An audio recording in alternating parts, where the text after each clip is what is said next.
இந்த மழைக்கு சுட சுட வெந்தயக்கீரை போண்டா சாப்பிட்லாங்களா? எப்படி மேக் பண்ணலான்னு பார்க்கலாம். இதுக்கு ஃப்ரெஷ்ஷான ஒரு கட்டு வெந்தயக்கீரை எடுத்துக்கோங்க. இது கூட சில இன்க்ரீடியன்ட்ஸ்லாம் ஆட் பண்ண வேண்டியது இருக்குது.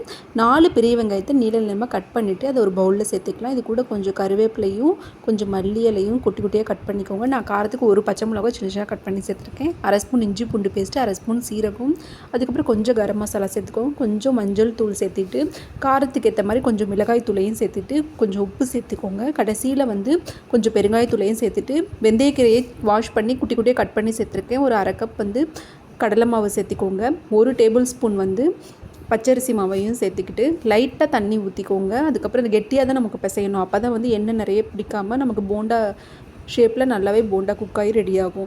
இப்போ மாவெல்லாம் நல்லா ரெடி ஆகிடுச்சு.